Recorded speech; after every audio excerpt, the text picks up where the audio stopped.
Mhm. Pag no. Mhm.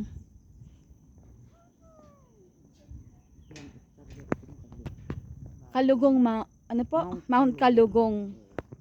Hmm, parang kalugong kasi yung ano, Ano po ba ibig sabihin ng kalugong? yung sombrero. Ah, Parang sombrero kayong, kasi yung nasa tuktok niya. oho. Kaya, Kaya pala tinawag na oo, Mount tinawag na Kalugong. Ano yung agaman? Agaman. Yung nakasulat po dun sa kubo. Sabi ni Balong ano daw po.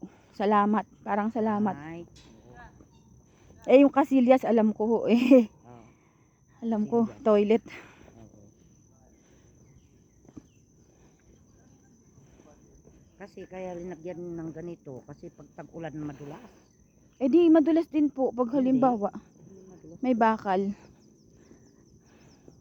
Kaya talaga dapat naka-rubber. Ano ho? Eh kayo naka-tsinelas. Tinatanong ng taga-tanong ko kung pa, kung Ano po? sabi ko, Pamangkin nyo kami. parang second degree kasi Ano po? second degree hook. Mhm. Kaya pagamitin ko yung mga anak kapuntan. Ay, Opo. sa Maynila kasi sila nakikita. Mhm. Marami akong mga pamangkin doon sa Maynila. Mhm. Gusto nga nilang pumunta rito. Para maano rin po yun sa kanila, maraming makapunta. Ano ho? Mm. Maganda naman kasi yung view eh.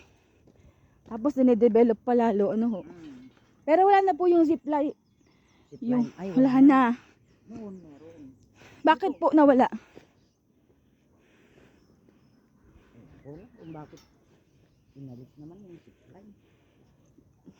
Hindi, hanggang doon sana yung zipline. Doon sa Bandaron. Oho. Nagituloy. Meron po kasi kami nakita dun sa may inakitan nga nila na kulay green. Oo. Doon. Ay. Kababa naman na uli.